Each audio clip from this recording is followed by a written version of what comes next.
तो फिल्म की शुरुआत फ्यूचर से दिखाई जाती है, जहां अब जमीन पर बड़े बड़े सिंक होल बन गए थे और इनके अंदर फटने वाले वॉल्केनो के बाद इन्हीं सिंक होल में से अजीब बड़ी बड़ी क्रिएचर्स निकलने लगी, जो इंसानों पर हमला करके उन्हें मार देती थी। थोड़े ही अरसे में दुनिया की 90% आबादी को इन क्रिएचर्स ने मार डाला, पर इंसानों को इनको मारने का कोई तरीका नहीं मिला, इसलिए इन क्रिएचर्स को रीपर का नाम दिया गया। बचे हुए कुछ इंसानों ने नोटिस किया कि ये क्रिएचर 8000 फीट की बुलंदी पर जाने से डरते हैं। ऐसा क्यों था, वजह तो ये लोग नहीं जानते थे, लेकिन इनसे बचने के लिए अब जितने भी थोड़े बहुत लोग थे वो पहाड़ियों के ऊपर जाकर बसने लगे। जरूरत है बस थोड़े सामान के साथ यहाँ जिंदगी गुजारना काफी मुश्किल हो गई थी। इन्हीं सर्वाइवर्स में था एक बच्चा हंटर भी, जो अपनी कम्युनिटी में सिर्फ एक ही बच्चा था, जिसे अब अपनी जिंदगी बोर लगने लगी थी। एक दिन वो अपने ही जैसे और लोगों की मिलने की उम्मीद में पहाड़ी से नीचे चला आता है, जहाँ उन रीपर्स का खतरा था। ढूंढने पर उसे इंसान तो नहीं मिलते, लेकिन एक रीपर उसके पीछे पड़ जाता है। अपनी जान बचाने के लिए हंटर भागा जितना तेजी से वो भाग सकता था, और ठीक वक्त पर उस रीपर के हमला करने से पहले वो अपनी सेफ लाइन को क्रॉस कर गया। जान तो उसकी बच गई थी, लेकिन अभी बात उसके डैड को भी पता चल गई थी कि वो नीचे क्या था, जो सुनकर उसके डैड बहुत ज्यादा परेशान हो गए और उसके डैड ने उसे समझाया कि नीचे जाना बिल्कुल सेफ नहीं। देखो तुम्हें भागने में भी मसला होता है। यहाँ हमें पता चला कि हंटर को सांस लेने में तकलीफ होती थी और वो हर वक्त फिल्टर्स के सहारे जीता था। हंटर ने अपने डैड को एक्सप्लेन किया, बस में उन लोगों को ढूंढना चाहता था। जवाब में उसके डैड कहते हैं, देखो हंटर, मैं तुम्हारी मॉम को खो चुका हूँ, अब मैं तुम्हें नहीं खोना चाहता। ये कहकर वो शिकार के लिए चले गए अपनी फ्रेंड केटी के साथ, जहाँ शिकार पर भी वो अपनी बेटी के लिए काफी उदास और परेशान थे। तब केटी से समझाते हैं, देखो वो एक बच्चा है और बच्चे हमेशा नई चीजों को जानने के लिए बेताब होते हैं, तो वे उसे थोड़ी स्पेस देनी चाहिए। ये लोग जब अपना शिकार लेकर वापस आ रहे थे तो रास्ते में इन्हें दिखाई देती है प्रोफेसर नीना। वो रीपर के शेल पर नई नई बुलेट्स बनाकर एक्सपेरिमेंट कर रही थी। कोई तो उनकी बनाई हुई बुलेट उन रीपर को मार सकती थी। 3 साल हो गए थे उन्हें इस एक्सपेरिमेंट को करते हुए, लेकिन अब तक वो नाकाम थी। रात होने पर देखने को मिला कि हंटर की तबीयत बुरी तरह बिगड़ गई। तो देखकर विल भी परेशान हो गया और फौरन उसने जाकर हंटर का फिल्टर चेंज किया, जिसके बाद उसकी तबीयत थोड़ी संभल गई। उसने देखा कि ये उसके पास लास्ट फिल्टर था और अब अगर उसे हंटर की जान बचानी थी तो उसे पहाड़ी से नीचे जाकर हॉस्पिटल से और फिल्टर्स लेकर आने थे। ये बात वो जानता था कि नीचे जाना बिल्कुल सेफ थी, लेकिन अपनी बेटी की जान बचाने के लिए उसके पास कोई दूसरी चॉइस भी नहीं थी। यही चीज वो जाकर प्रोफेसर नीना से डिस्कस करता है कि वो नीचे जाने वाला है और उसने नीचे जाने के लिए एक सेफ रोड भी ढूंढा है। लेकिन नीना को उसकी बात पे यकीन नहीं था, क्योंकि उसे लगता था कि नीचे कोई सेफ जोन नहीं, इसलिए वो उसकी मदद करने को इनकार कर देती है और विल अकेले ही जाने का फैसला करता है। कुछ वेपन्स लेके वो नीचे जाने के लिए तैयार ही था कि केटी भी उसके साथ आ गई, जो उसकी दोस्त थी। विल उसे साथ ले जाना तो नहीं चाहता था, लेकिन केटी से बताती है, मेरा तो वैसे भी इस दुनिया में कोई नहीं, अच्छा है ना मैं हंटर की जान ही बचा लूं। वेपन्स लिए वो लोग सफर पे निकल ही रहे थे कि प्रोफेसर नीना उन्हें जाते देख रही थी। आखिर उनसे भी रहा नहीं किया और उन्होंने भी विल का ग्रुप ज्वाइन कर लिया, क्योंकि वो जानती थी जो वो ऊपर रहकर नहीं कर पा रही वो नीचे अपनी लैब में जाकर कर पाएंगी। वो एक ऐसी बुलेट जरूर तैयार कर लेगी जिनसे उन रीपर्स को मारा जा सके। ये लोग नीचे शहर तक जाने के लिए एक खास रूट का इस्तेमाल कर रहे थे, जहाँ पर रीपर्स के होने के कम से कम चांसेस थे। प्रोफेसर नीना यहाँ इन्हें अपनी मॉडिफाई की हुई कंपास दिखाती है, जो दूर से ही रीपर्स को डिटेक्ट कर सकती थी, क्योंकि रीपर्स के अंदर से इलेक्ट्रोमैग्नेटिक वेव्स निकल रही थी। काफी चलने के बाद आखिर ये लोग एक ऐसी जगह पर पहुँचते हैं जहाँ इन्हें खतरा था रीपर्स के होने का, लेकिन प्रोफेसर नीना की कंपास यहाँ पर दूर दूर किसी भी रीपर के न होने की खबर देती है और ये लोग अपना सफर कंटिन्यू कर देते हैं। यहाँ पर बहुत सारे मिलिट्री ट्रक्स भी खड़े हुए थे, जो जरूर उन रीपर्स को ही मारने आए होंगे, लेकिन इस लड़ाई में खुद मारे गए। इन ट्रक्स में से विल और केटी अपने सर्वाइवल की चीजें ले लेते हैं। यहाँ पर इन्हें बहुत सारे ग्रेनेड्स भी मिले थे, जिन्हें चलाना केटी जानती थी। उन्हें लग रहा था कि अब इन्हें ग्रेनेड्स के जरिए आगे का सफर आसान होने वाला है। प्रोफेसर नीना को यहीं पर रीपर का होल भी मिलता है, यानी बॉडी का एक पार्ट, जिसे वो उठा लेते हैं और यहाँ से और सैंपल कलेक्ट करने लग जाते हैं, ताकि वो इन रीपर्स के बारे में पता चला सके और इनको खत्म करने का कोई रास्ता ढूंढ सके। यही बातों ही बातों में केटी प्रोफेसर नीना को बुरा भला कहने लग जाती है, क्योंकि उसे लगता था कि प्रोफेसर नीना की वजह से उसकी दोस्त और विल की वाइफ की डेथ हुई थी। इनकी लड़ाई इतनी बढ़ गई कि हाथापाई में बदल गई। अभी ये लोग इसी सब में थे कि अचानक उन्हें दूर से किसी रीपर के होने की आवाज सुनाई दी। आगे बढ़कर उन्होंने देखा ये कोई रीपर नहीं था, बल्कि यहाँ पर बहुत सारे घोड़े थे और ये देखकर वो लोग हैरान हो गए कि रीपर्स जानवरों को नहीं मारते थे, वो तो सिर्फ इंसानों को मार रहे थे। ये लोग अब आगे चेयर लिफ्ट तक जाते हैं जहाँ से इन्हें अपना अगला सफर कंप्लीट करना था। यहाँ आने पर प्रोफेसर नीना को अपनी कंपास से यही करीब एक रीपर के होने का एहसास होता है। ये लोग जब अर्थक्वेक देखते हैं तो उन्हें एक तरफ के दरख्त दिखाई देते हैं। यदि मॉन्स्टर वही था, अगर इन्हें अपनी जान बचानी थी तो फौरन यहाँ से भागता था। फिल और प्रोफेसर नीना बैठ जाती है चेयर लिफ्ट के अंदर, जबकि केटी इसकी पावर सप्लाई चलाने की ट्राई करती है। अब जैसे जैसे वो रीपर केटी के करीब आ रहा था, केटी घबरा रही थी। इसी घबराहट में वो रीपर के पास एक ग्रेनेड फेंक देती है, जिसकी वजह से वहाँ बहुत बड़ा धमाका तो हुआ, लेकिन रीपर को इस धमाके से कोई असर नहीं हुआ। ये लोग जल्दी से अपनी चेयर लिफ्ट ऑन करके उसे चला लेते हैं और दूसरी तरफ हमें दिखाया जाता है कि केटी टावर पे चढ़कर अब चेयर लिफ्ट के ऊपर चढ़ने की कोशिश में थी। वो टावर से जैसे ही चेयर लिफ्ट की तरफ जंप करती है तो बदकिस्मती से वो चेयर के ऊपर जंप नहीं कर पाई। वो गिरने ही वाली थी, लेकिन तभी उसे बिल ने हाथ पकड़कर बचा लिया। लेकिन इस सब के बावजूद ये मुश्किलें हल नहीं हुई, क्योंकि रीपर अब बिल्कुल उनके पीछे आ चुका था और उनकी चेयर की केबल्स को बुरी तरह हिला रहा था, जिसकी वजह से इनकी चेयर लिफ्ट की टूटकर नीचे गिर जाती है। और अब अपनी जान बचाने के लिए ये लोग वापसी का रास्ता अपना लेते हैं, यानी ऊंचाई की तरफ भागने लग जाते हैं जहाँ पर ये रीपर्स नहीं आ सकते थे। वापस आकर ये लोग अपने घरों को नहीं गए, क्योंकि वो काफी दूर था। ये लोग एक रेस्टोरेंट में रुके थे जहाँ पर ये तीनों बातें करने लगते हैं। प्रोफेसर मीना ने बताती है कि जब ये मॉन्स्टर्स इस दुनिया के अंदर आए थे, तब आते ही इन्होंने बिना सोए बिना रुके दुनिया के 95% लोगों को मार दिया, ऐसे जैसे ये इंसानों को ही मारने आए हो। लेकिन एक अजीब बात भी थी कि इन्होंने इंसानों को मारकर खाया नहीं, और न ही इन्होंने इंसानों के अलावा किसी और जानदार को मारा। इसी वजह से वो हमेशा से इसी डाउट में रहती कि क्या किसी ने इन रीपर्स को सिर्फ इंसानों को खत्म करने के लिए तो नहीं डिजाइन किया, या शायद ये गॉड की तरफ से भेजे गए हों इंसानों को मारने के लिए। यही बातें करते करते केटी और प्रोफेसर मीना सो जाते हैं, जबकि विल को अपनी वाइफ के साथ बिताए कुछ लम्हे याद आने लगे, जिन लम्हों में उसने प्रोफेसर मीना के बारे में भी बात की थी। वो और प्रोफेसर मीना पार्टनर थी, और विल की वाइफ हमेशा से कहा करती थी कि प्रोफेसर मीना ही वो इंसान है जो रीपर्स को मारने के लिए जरूर कोई गैजेट बना सकती है। अगली सुबह हम देखते हैं ये तीनों अपने मिशन पे निकल गए थे। इन्हें अपनी जरूरत का सामान इकट्ठा करने के लिए नीचे शहर की तरफ जाने के लिए बढ़ गए थे। इस टाइम ये लोग एक टनल के जरिए से होते जा रहे थे। आधी टनल तो हाई एल्टीट्यूड पे थी, यानी 8000 फीट की बुलंदी पर थी, जहाँ पर ये रीपर्स नहीं आ सकते थे। लेकिन बाकी आधी टनल का हिस्सा बिल्कुल नीचे की तरफ था, जहाँ पे रीपर्स के होने का खतरा था। इस सब के बावजूद भी ये लोग इस टनल के अंदर बढ़ते रहते हैं। यहाँ पर विल ने प्रोफेसर मीना को ये नहीं बताया था कि उसकी ये कंपास अंडरग्राउंड नहीं चलेगी। काफी घंटों के सफर के बाद इन्हें एक बुरी खबर ये पता चलती है कि टनल की दूसरी एंट्रेंस तो बंद थी। अब इन्हें यहाँ से दूसरी टनल का रास्ता लेना था। इतने घंटों का सफर दोबारा करती तो थक जाती। यहाँ पर एक शॉर्टकट भी था जो छोटी छोटी स्टेयर्स से होकर जाता था।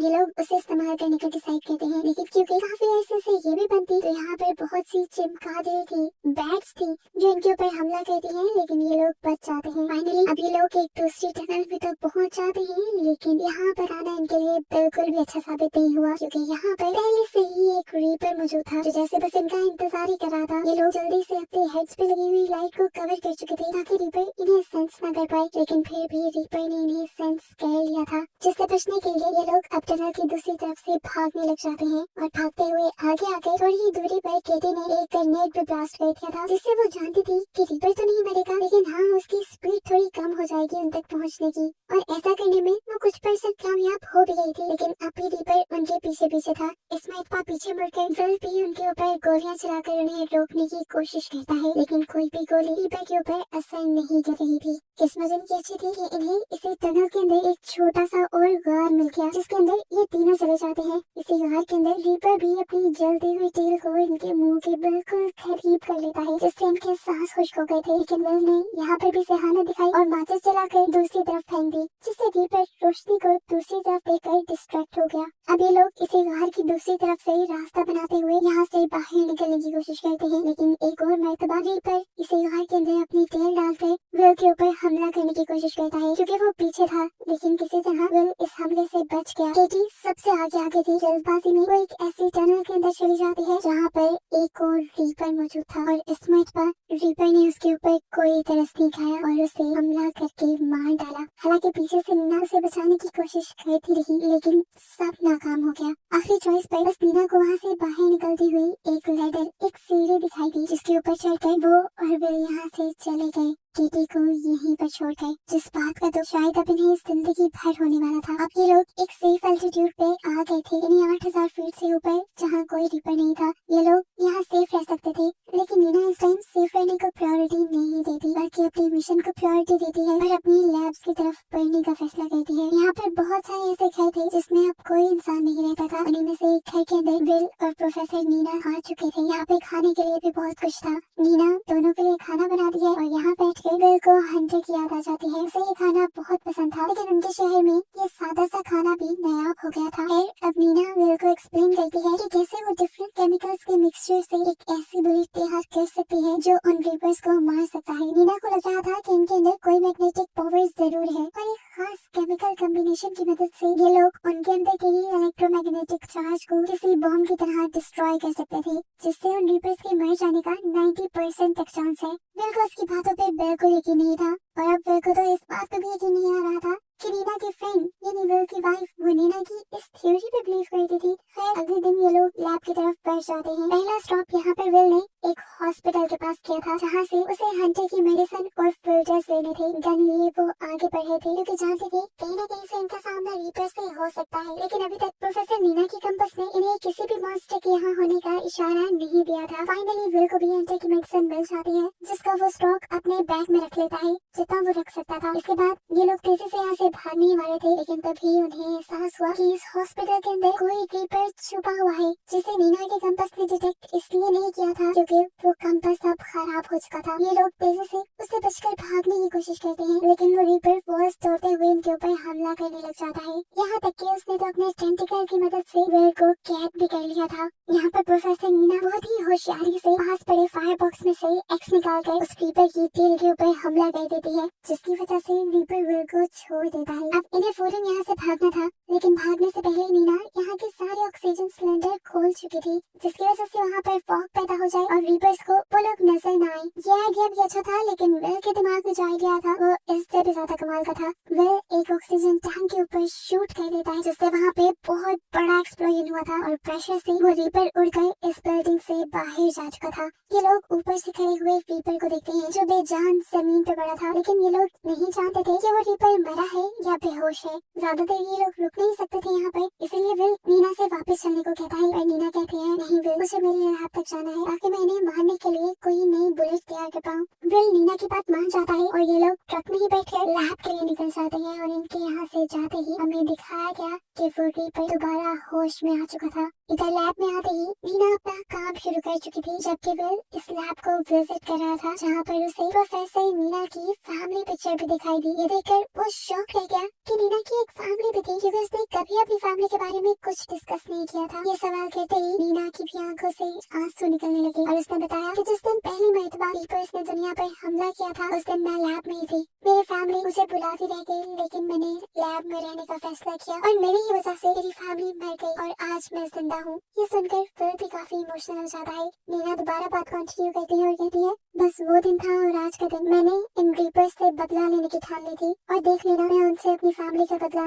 जरूर लूंगी। ये बात करने के बाद नीना पीछे मुड़कर एक बुलेट शूट करती है रीपर के स्केल पर, लेकिन स्केल को अभी भी कुछ नहीं होता, जिसका मतलब था कि अभी उसकी बुलेट कंप्लीट नहीं हुई। ये देखकर वो विल से कहते हैं तुम जाओ अपने बेटे के पास वापस चले जाओ, मैं यहाँ पर तब तक रुकूंगी जब तक मुझे कोई सोल्यूशन ना मिल जाए, जब तक मैं कोई नई बुलेट ना बना लूं। विल भी नीना की बात मानते हुए यहाँ से चला जाता है, क्योंकि हंटर को उसके पास मौजूद मेडिसिन की ज्यादा जरूरत थी, जबकि नीना बुलेट्स बनाने में इतनी ज्यादा बिजी हो जाती है कि उसे एहसास ही नहीं होता कब उसकी लैब में एक रीपर आ जाता है। रीपर की आवाज सुनते ही उसने आंखें बंद कर ली और आंखें बंद करते ही उसे ख्याल आया कि उसने कुछ केमिकल कंपोजिशन तो ट्राई ही नहीं किए जो सच में काम कर सकते थे। ये ख्याल आते ही वो जल्दी से केमिकल्स मिक्स करते हुए एक नई बुलेट बनाने लगी, जबकि यहाँ रोड पे हमें दिखाया गया कि विल बहुत ही तेजी से ऊपर अपने टाउन की तरफ जाने की कोशिश में था, लेकिन तभी उसकी कार का एक पत्थर से टकराकर एक्सीडेंट हो गया और इस एक्सीडेंट की वजह से वो बेहोश हो गया। कुछ देर बाद जब उसे होश आया तो उसके करीब से भी एक रीपर की, एक मॉन्स्टर की आवाज आ रही थी। उसे अपनी जान बचाने के लिए जल्द से जल्द यहाँ से निकलना था। कार वो सीधी कर नहीं सकता था, इसीलिए वो कार के फ्रंट मिरर को तोड़ते हुए कार से बाहर निकल आता है और रीपर से बचकर ऊपर की तरफ भागने की कोशिश में लग जाता है। लेकिन इस मर्तबा शायद उसकी ये कोशिश नाकाम हो जाती क्योंकि रीपर बिल्कुल उसके करीब था। इससे पहले कि रीपर उसके ऊपर हमला करता, वेल को गोली की आवाज सुनाई देती है और सरप्राइजिंगली इस मर्तबा नई बुलेट से वो रीपर मर भी जाता है। गोली चलाने वाली और कोई नहीं बल्कि नीना ही, जिसने अपने नए एक्सपेरिमेंट से एक ऐसी बुलेट बना ली थी जो रीपर्स को मार सकती थी। उसने अपने पास मौजूद भी रीपर को इसी बुलेट से मारा था और अब वो विल को बचाने के लिए भी ठीक टाइम पर पहुंच गई थी। जब वो रीपर मरा था तो वाकई वहाँ पे एक बहुत बड़ा एक्सप्लोजन हुआ था, एक धमाका हुआ था, जिसका मतलब था कि नीना ठीक थी। इन रीपर्स के अंदर कोई इलेक्ट्रिक चार्ज था, जिन चार्ज में इलेक्ट्रिक कॉम्बिनेशन मिलने की वजह से वो ब्लास्ट हो गए। अब नीना और विल ने जब पास जाकर इस मरे हुए रीपर को देखा तो इन्हें मालूम हुआ कि ये रीपर कोई जानवर नहीं थे, कोई क्रिएचर नहीं थे, बल्कि ये रोबोट मॉन्स्टर्स थे जिन्हें बनाया गया था। जरूर किसी ने इन्हें सिर्फ इंसानों को मारने के लिए ही बनाया था। और ये बात समझते ही ये लोग शॉक हो जाते हैं। विल अभी भी कंफ्यूज था ये जानकर कि आखिर कौन हो सकता है जो इंसानों को मारने के लिए इतने सारे मॉन्स्टर्स को भेजे। नीना जवाब देती है एलियंस या एलियंस के भेजे गए मॉन्स्टर रोबोट्स हैं। नीना ने विल को ये भी एक्सप्लेन किया कि ये 38 फीट की बुलंदी पे इसलिए नहीं आ सकते क्योंकि इनकी प्रोग्रामिंग में कोई गड़बड़ हो गई होगी, जिसकी वजह से हाई अल्टीट्यूड पे ये लोग फंक्शन नहीं कर पाते होंगे। फाइनली नीना अपनी बनाई हुई बुलेट से अपने रास्ते में आने वाले सारे रीपर्स को मारते हुए पहुंच जाती है अपने कैंप तक, जहाँ आज वो बहुत ज्यादा खुश थी क्योंकि उसने अपने दुश्मनों को मारने के लिए एक रास्ता खोज लिया था। वो यहाँ अपना एक पायरेट फ्लैग रेस करती है, जिससे सभी लोगों को पता चल जाता है कि उन लोगों ने रीपर्स को मारने का कोई तरीका निकाल लिया है। सभी सर्वाइवर्स रीपर्स के साथ उनकी इस जंग के लिए तैयारी में लग जाते हैं और नीना के बताए फॉर्मूला से बहुत सारी बुलेट्स बनाते हैं, जिसमें से एक बुलेट पर इन्होंने केटी का नाम लिखा था क्योंकि नीना को लैब तक ले जाने की करें कहीं न कहीं उसे केटी नहीं दी थी, इसीलिए इसका क्रेडिट केटी को तो जाता ही था। बहुत सारी बुलेट्स बनाने के बाद ये सर्वाइवर्स अब रीपर्स के साथ अपनी जंग में लग जाते हैं और जितना हो सकता था ये लोग रीपर्स को मारते हुए अपनी जगह को वापस लेना शुरू कर देते हैं। जबकि यहाँ दिखाया जाता है कि नीना अभी तक उस रीपर की बॉडी को स्टडी कर रही थी, जहाँ पर आज उससे मिलने के लिए विल भी आया। ये लोग टेलीस्कोप लगाए आसमान की तरफ देख रहे थे, जहाँ पर नीना को 3 बड़ी बड़ी स्पेसशिप आसमान से जमीन पर आते हुए दिखाई देती हैं, जिसका मतलब था कि इन्होंने जिन रीपर्स को मारा था उनके बारे में एलियंस को खबर हो गई थी और एलियंस अब इनसे पूरी जंग के लिए तैयार होकर आए थे। आगे अब क्या होने वाला था, इसी मिस्ट्री के साथ ये मूवी यहीं पर खत्म हो जाती है।